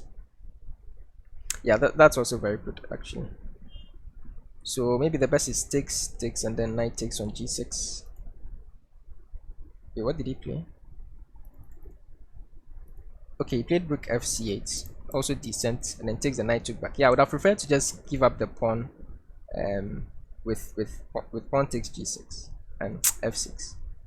But this also achieves a very similar thing with the open h file for the attack. But now the knight on f7 is defends more relevant square. So he plays knight d4, trying to get that knight that you mentioned on b3 usually doesn't have much prospects into the attack, and of course the reason is because the e6 pawn is now very weak. And it's an interesting phenomenon. Usually when you have positions when you have to defend, like black has here, Ben has here, what it does is that it's very tough to play in faster time controls, because you almost always have to burn a lot of time to figure out your opponent's threats. But now we have the reverse in terms of time. Rather, Mr. Anquandah, who is on the attack, is down to 12 seconds. Whereas Ben has 45 seconds, and that might actually be very relevant here. Okay, so check has been played. The king has been forced to h8, h6. Wow. So rook g8. Ben is not flinching at all, and he might come out just up material, because white has sacrificed now 2 pawns, but it's not clear what he's getting from it. King g8. I'm not sure what the point of that was. Oh, he wants to hold it like this. Yeah, but isn't he just holding now? Yeah, Ben is, I think, winning now. The attack has completely broken down. White is just down two pawns with not much compensation, and yeah, those 2 pawns are connected and passed. So he will need to blunder here for Mr. Anquandah to get something out of it. Ooh, but was there not something with queen f7 over there? So tough to play these positions. But he has just a second left on the clock. So, and now he drops the queen. Okay, so Ben will go up in this match. I mean, in the bullet section. He was down 2 points, so he's gotten one of the points back. And in this game, he proved that he was much faster than Mr. Anquandah, although he was on the defending side. And if he's able to keep at that speed, that might actually be what he needs to win. Okay, so now they have one of these sidelines. and white has given up a pawn, but in exchange has messed with black structure quite completely. Here you play e4, yeah. H6. Yeah, I mean black has ruined his structure in exchange for that pawn. Now the pawn has been given back. So I mean, the result of the opening is that black has these double pawns on the g file, which aren't really the worst thing in the world. And also black cannot castle, which also in this kind of position isn't super relevant. So yeah, it's still a position with where things can happen. But now it looks like white should be better. With the bishop, it's not hanging, but the bishop pair in this open position will be relevant. Or maybe he doesn't even take it. The knight on e5 is also very strong. d5. So he plays bishop b5. Now he's threatening the bishop. Knight d7 is played, holding it down. Yeah, white is better here, clearly. But black's position is not collapsing. Okay, so now he takes. You just need to figure out. I mean, it feels like white's position is only hanging on by a thread. And he gets a rook to the 7th. By a6. No, but this guy is hanging. So the knight comes back to defend. But now you have to drop a pawn, I think. Bishop takes. Would drop a pawn, but he doesn't go for it. He can still go for it. The pawn on g7 would drop. But also this pawn on a2 is dropping, so this is tough. So he decides to bring the bishop into d3. Ooh, that's a very, very good bishop on e6, sorry. So knight f5 might be a blunder. Or yeah, so bishop e6 is played. And the knight is being attacked, and your king really has to move. Can't allow these kinds of things. So this might be another decisive shot. So he takes the pawn on e3. He basically has to now. And now he's asking you, do you have a clever enough reveal? He doesn't even go for a reveal. I see. Yeah, I mean, he can also play the position slow. The pawn on g7 is hanging. He does have a rook on the 7th. I mean, material is still equal. White is just so much better. But I thought there would be some clever tactic. I mean, rook here double check, rook here check. There are things, but maybe they didn't work. So yeah, white is still just better here. He's now a pawn up. He still has a better position. He's threatening to take on f6, c6. The board has switched. Okay, so king b6 almost forced. Now he's attacking the weak f pawn. No, Ben is proving to be stronger in bullets, and that might be a decisive factor in this match, because in both of these two bullet games, Anquandah really hasn't competed well. But okay, he's in an end game. White has a pawn, but it's also a rook end game, and with his last move g4, yeah, he's made sure that he also have a weak pawn on h3 that he'll have to babysit. So it feels like black should have enough resources to draw. But I mean, it's bullets, and the time situation will probably be more relevant than the objective position on the board. So rook d4, I expect king to come up and the other king to come up, which would not be good. And if no, he will check here and win the rook, so he can't do that. So he plays rook c4.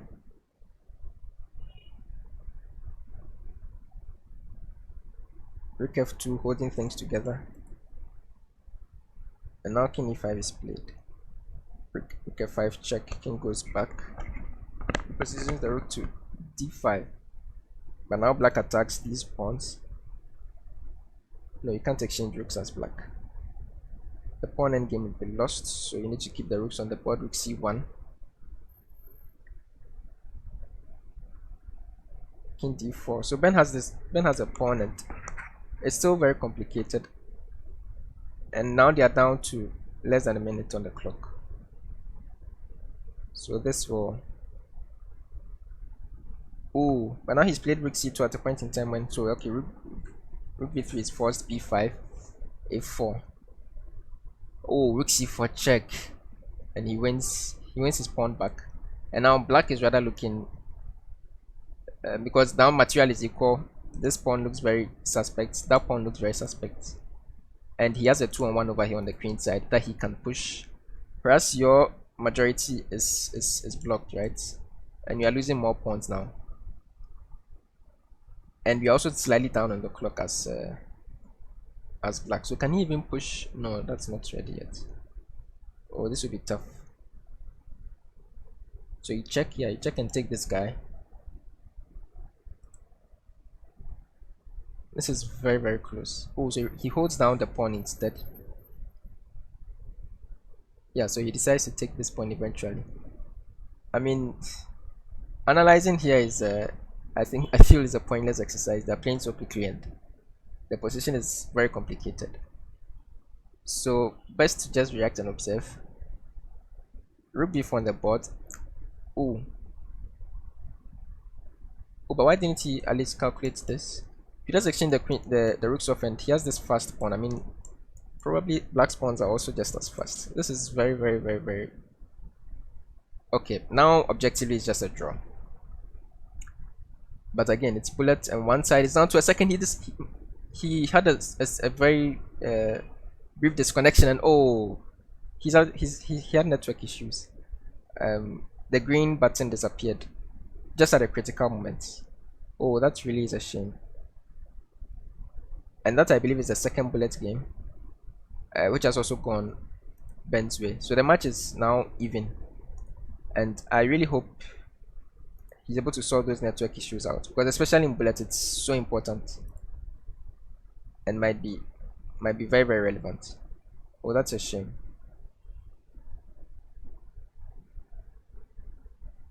So 2 bullet games played, 6 games left.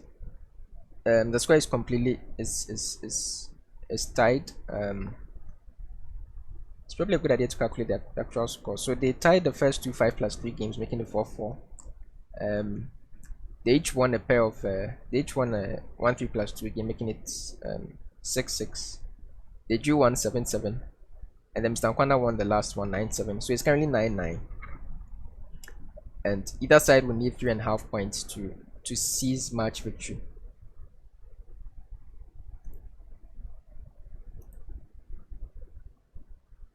So they'll continue with the bullet section now.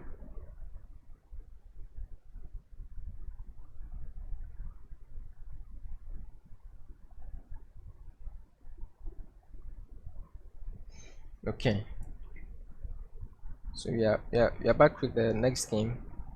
Anquandah is on the white side. We really hope that the network issues don't continue. That would really be a sad way to go down. Now the match is completely level with 6 bullet games to play.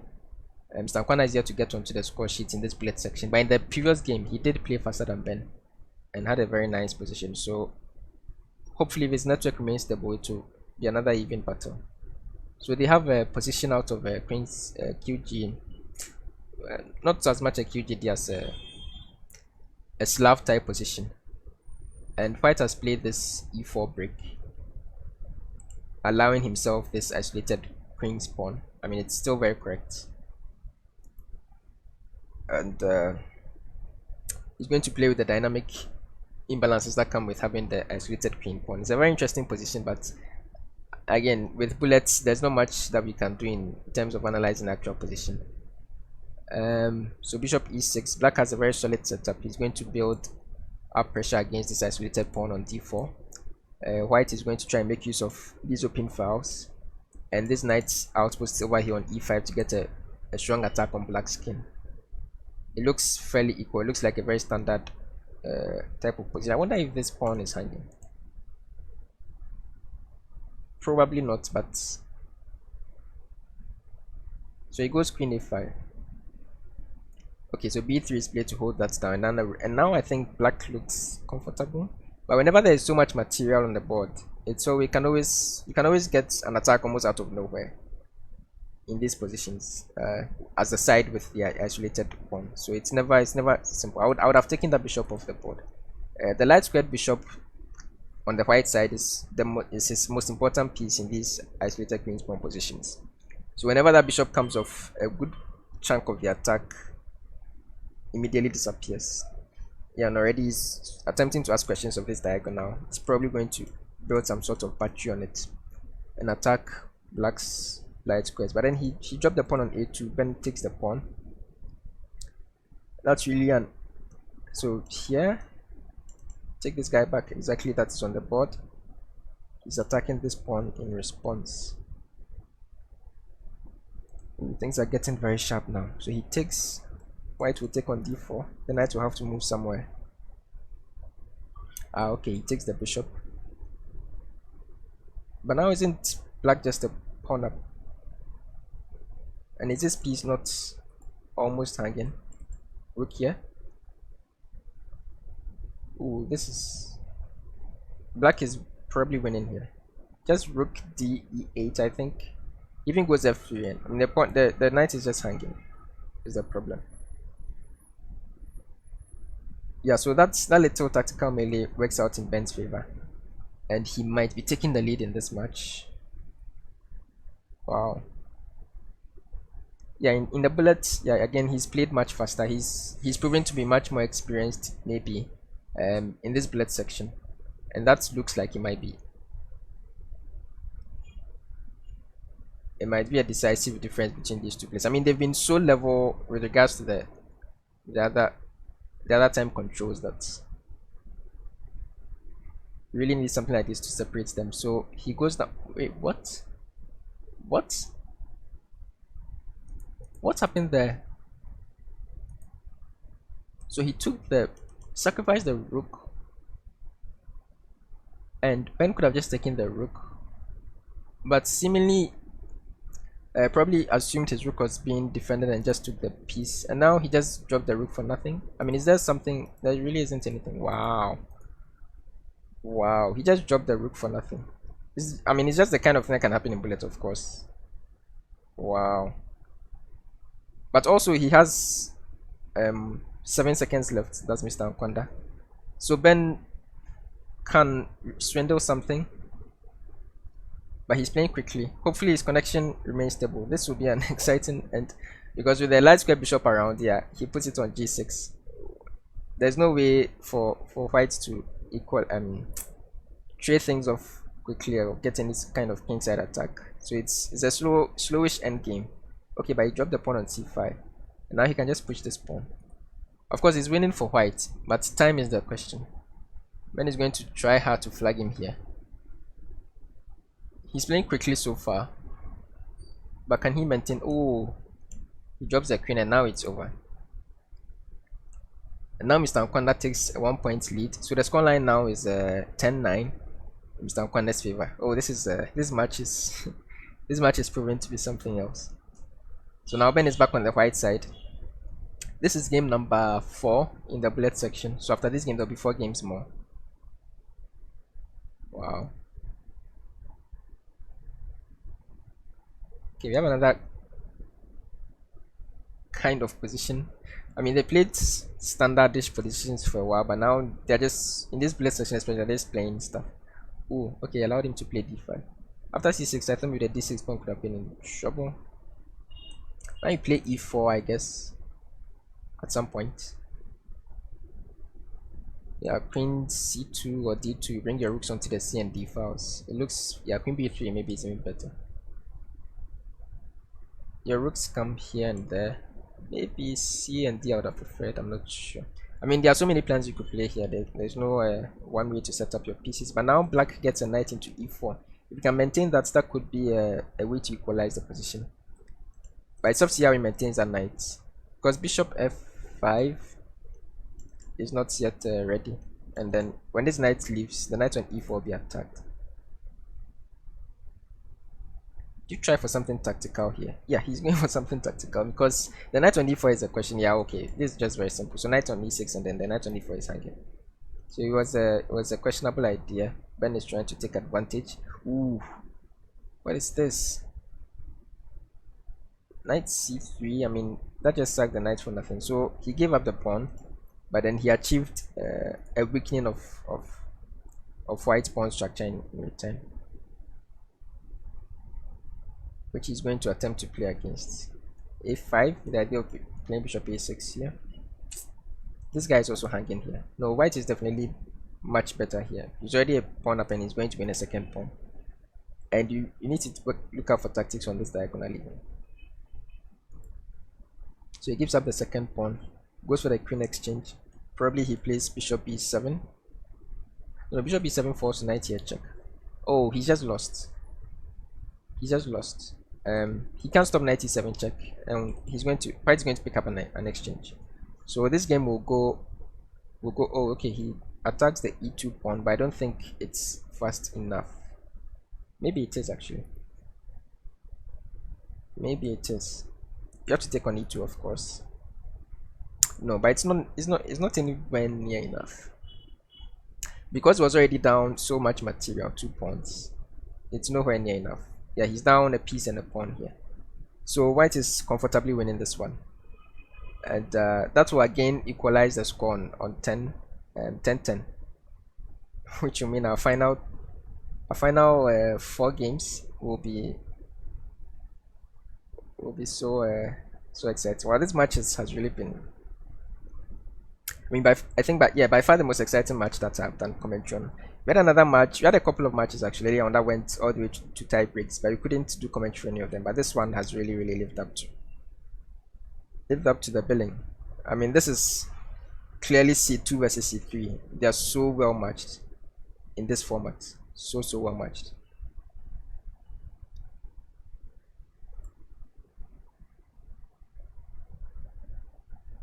I'll be right back. Okay, so Ben is still attempting to convert that endgame. It still looks like a lot of fun for him. I mean, he's just easily winning this. But again, in 2+1, very strange things can happen. So of course you play on as black here, but there's not much chance of the game ending anyways, apart from, yeah, that was a sly little trick, 92, but Ben spotted it. Apart from 1-0 here. Ricky 5 hitting stuff. He's just pushing the pawn now. Can push e7 and yeah, and then he has to give up the knight. Black has nothing to play for here. I mean, f7 is hanging, everything is hanging. Ooh, okay, now you resign. He does not resign. Stalemates. I don't think there'll be a stalemate here, so yeah, watch out for stalemate though. Is that not mating one? Bishop f3 might have been mating one.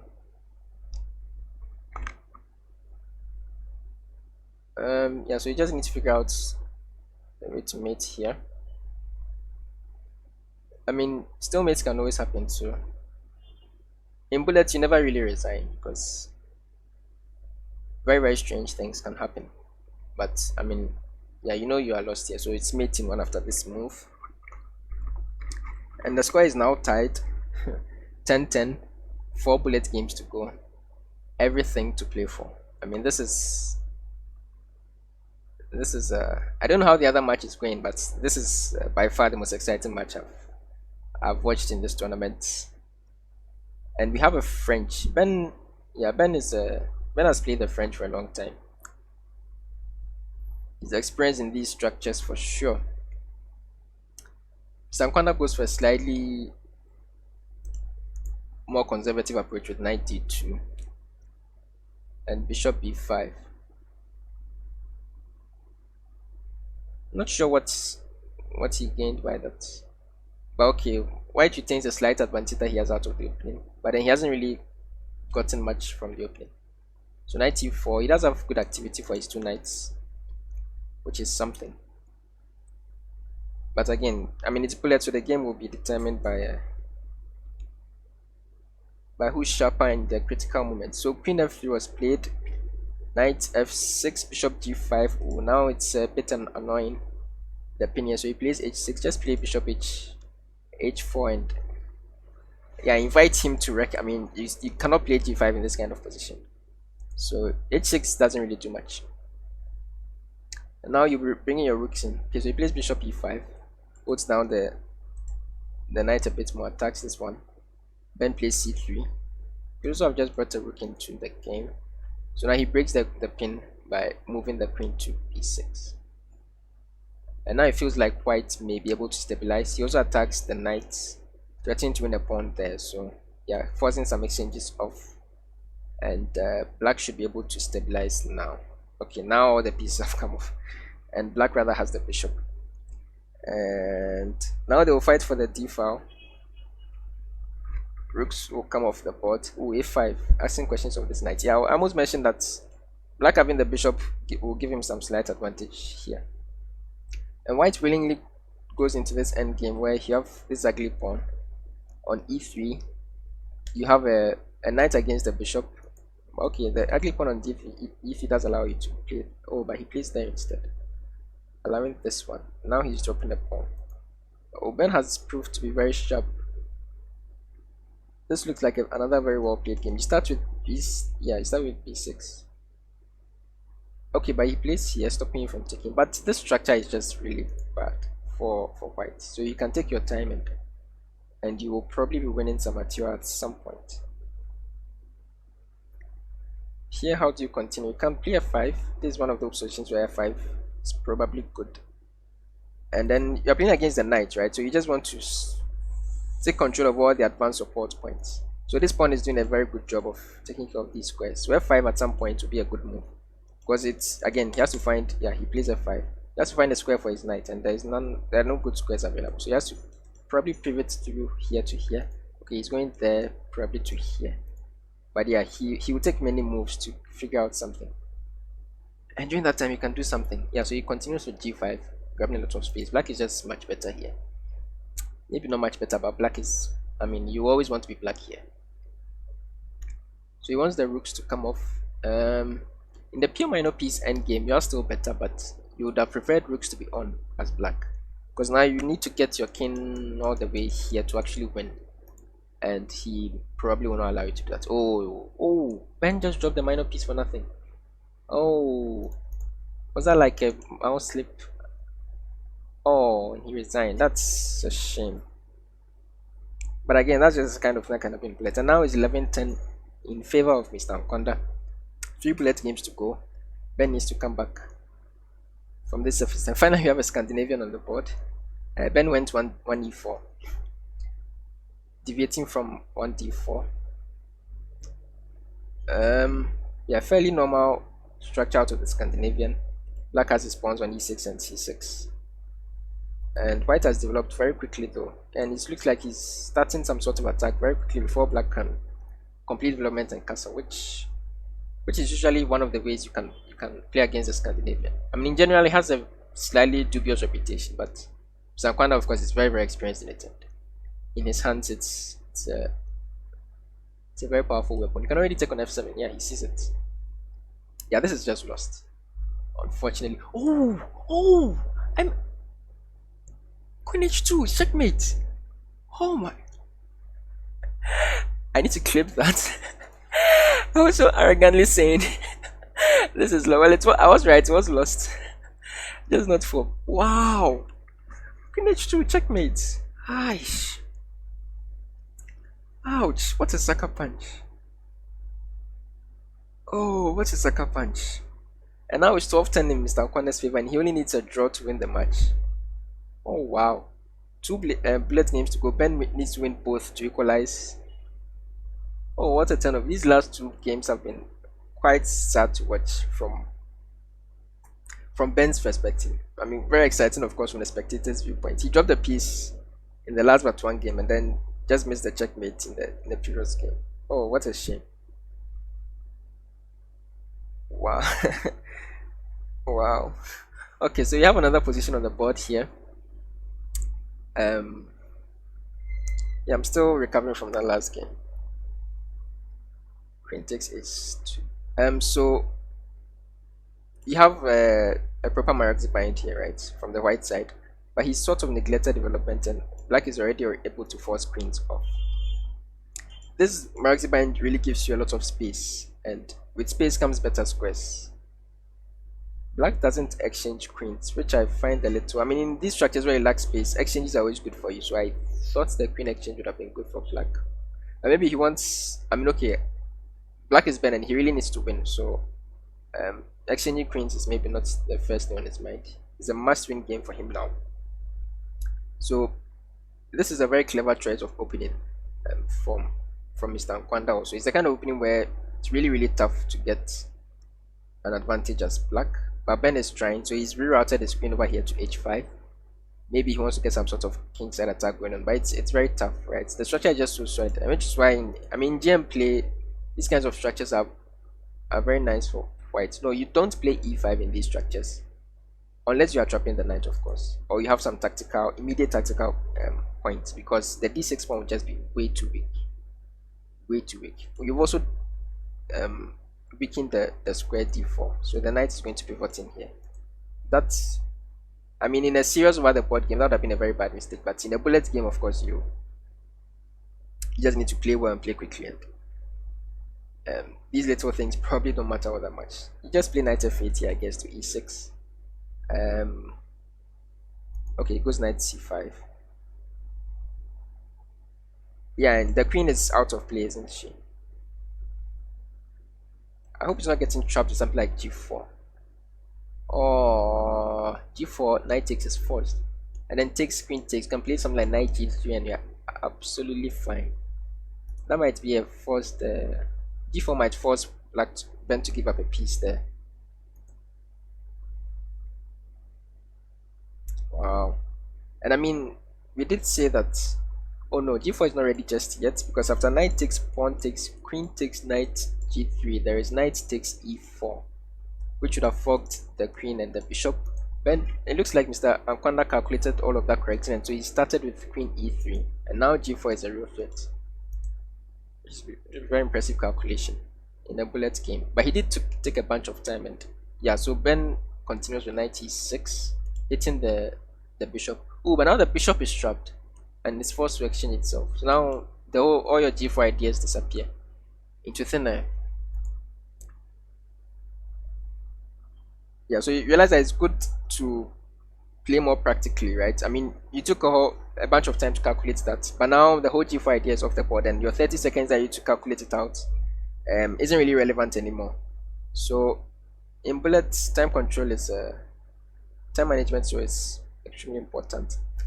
Hopefully the 30 seconds that he's down here won't prove decisive, but he just has such a nice position, right? And this is why people avoid these binds, this binders on the black side, because it's difficult for you to do anything really, and you have to lash out. I mean, there's a way to play against, of course. You have to prepare b5. Yeah, I mean, there are ways to play, but especially in bullets, that's, you need time to figure out stuff. Oh, but he just dropped an exchange, did white, so forget everything I just said. Queen f3, so you exchange queens. I'm not, it's forced, and then go into some sort of end game. Oh, but then he has knights here. Oh, he sees it, and then he takes, and then he takes back, and he's equalized the material. Oh, but e4 dropped, so Ben is a pawn up, but then it's not simple. I think its biggest advantage though is the time. Mr. Anquandah has only 6 seconds left. There are still so many pieces on the board. It's still so complicated that might be decisive. Okay, so now he's lost the material back. c5 is pushed, but then yeah, black is winning the pawn once again. So he continues with knight e3, very enterprising, very good. He plays very well even in such time pressure. Okay, so Ben is threatening to win that knight e6 to win the knight, and he'll give up the knight and win a bunch of pawns for it. Mr. Anquandah. Yeah, with connected passes, he definitely has counterplay for the material that he has given up. King f3 is forced. You push. Oh, and is he threatening to win this one? I don't think so. No, I don't think so. Oh, but he needs to not flag. Oh, he flagged. Oh, I hope the network didn't play a role there. Now it's 12-11. We are going to the final bullet game. This is this match has served us everything. 12-11 going to the final bullet game. If Ben manages to win this one, we'll go into Armageddon, which will be bullet games played at time control of 1+0. We'll play pairs of those until one side wins. Again, extremely exciting. I mean, yeah, making the predictions doesn't really. Okay, let's just look at the position. So we have another Budapest gambit, and black has gained the pawn back, and looks like he has a decent position actually. But white still has the d5 square. We saw in an earlier game how that was relevant, but here none of white's knights is close to taking control of that square. So it looks like black is doing fine, at least for now. White does have a bit of space on the queen side though. Okay, so some exchanges have happened. The pawn structure is now symmetrical. Bishop f3 is played. Queen g5. Oh, the nerves they must be feeling at this point. Queen h6.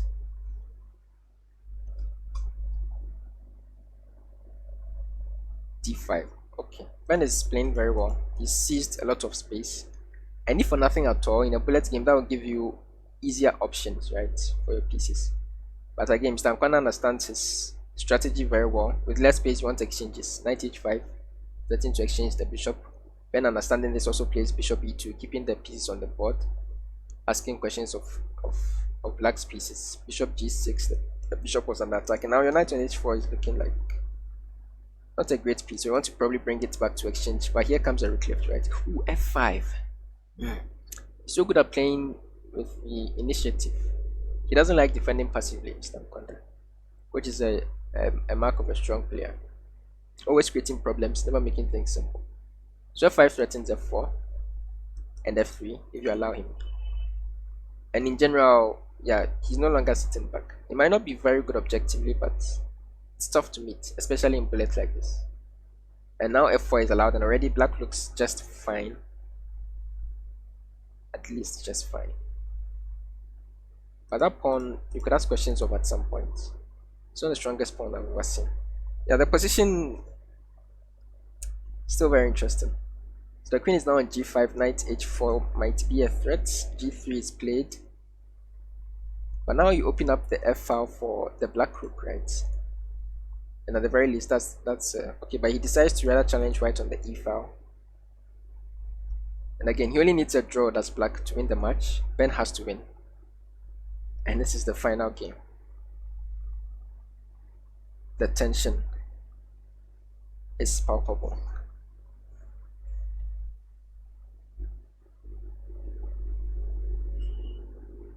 I'm just so happy I didn't play this tournament. This kind of pressure is I mean, okay, it's another mark of a champion to be able to perform under pressure. And whoever wins this match, it will certainly be well deserved. I mean, they both played so well. They're both so very, very good. Ooh, f3 now comes. Knight e2 is possible, but there's no knockout. Oh no, knight e2 wins the rook. Oh, this is knight e2 wins the rook. Wins an exchange for, yeah, he sees it, of course. Wins an exchange for black from Mr. Anquandah. And now he only needs to not lose this position. And he has 40 seconds on the clock, more than Ben. This might be the straw that broke the camel's back. Oh, and he successfully gets a queen exchange. So now Ben is banking all his hopes on this extra pawn. I mean, this passed pawn. I mean, I don't think that pawn is getting anywhere. Already the bishop is exchanging itself up for it, and he can just take the bishop on h3, and this, oh, he didn't even take it. He could have just taken that guy, and this match is over. I mean, it would take a disconnection basically for Mr. Anquandah to lose this game. Oh, or if he misses the fork on f3, he doesn't miss that. No. Yeah, basically Ben needs a disconnection because he's not going to time out. He still has 20 seconds up on the clock. Oh, and isn't this a mate? You can even just play this and pin the guy's knight. Yeah, and the king can't leave because the knight will hang and the knight is pinned. And this is a complete bind. Wow, what a match. Finally, in the very last game, Mr. Anquandah wins this match 13-11. I mean, there are no words. That was extremely exciting. They really served us up a good bowl of entertainment here. I mean, yeah, okay, Mr. Anquandah is a deserved winner, of course, and congratulations to him. He goes on to the final. I'm going to check out the other match. I don't know who won between Mr. Philip and yeah, Mr. Hasso, but whoever did, I mean, the final will be extremely exciting. We hope to finish up tomorrow at 8 p.m. with the third place match and then the final. Yeah, I'm still reeling from this match. I'll probably go back through and look through it some more. Thank you very much for tuning in. and for staying to this point. And I hope you enjoyed this as much as I did. So be sure to follow the other games in the tournament. You have a good number of the other matches up, at least 3 or 4. And don't forget to like the videos, subscribe, and comment. Leave a comment. Always leave a comment. It really helps with the YouTube algorithm and stuff. So yeah, let me know what you think about the game in the comments. Like, subscribe, all the good stuff. Enjoy your chess. Continue following the tournament. Thank you for tuning in. See you later.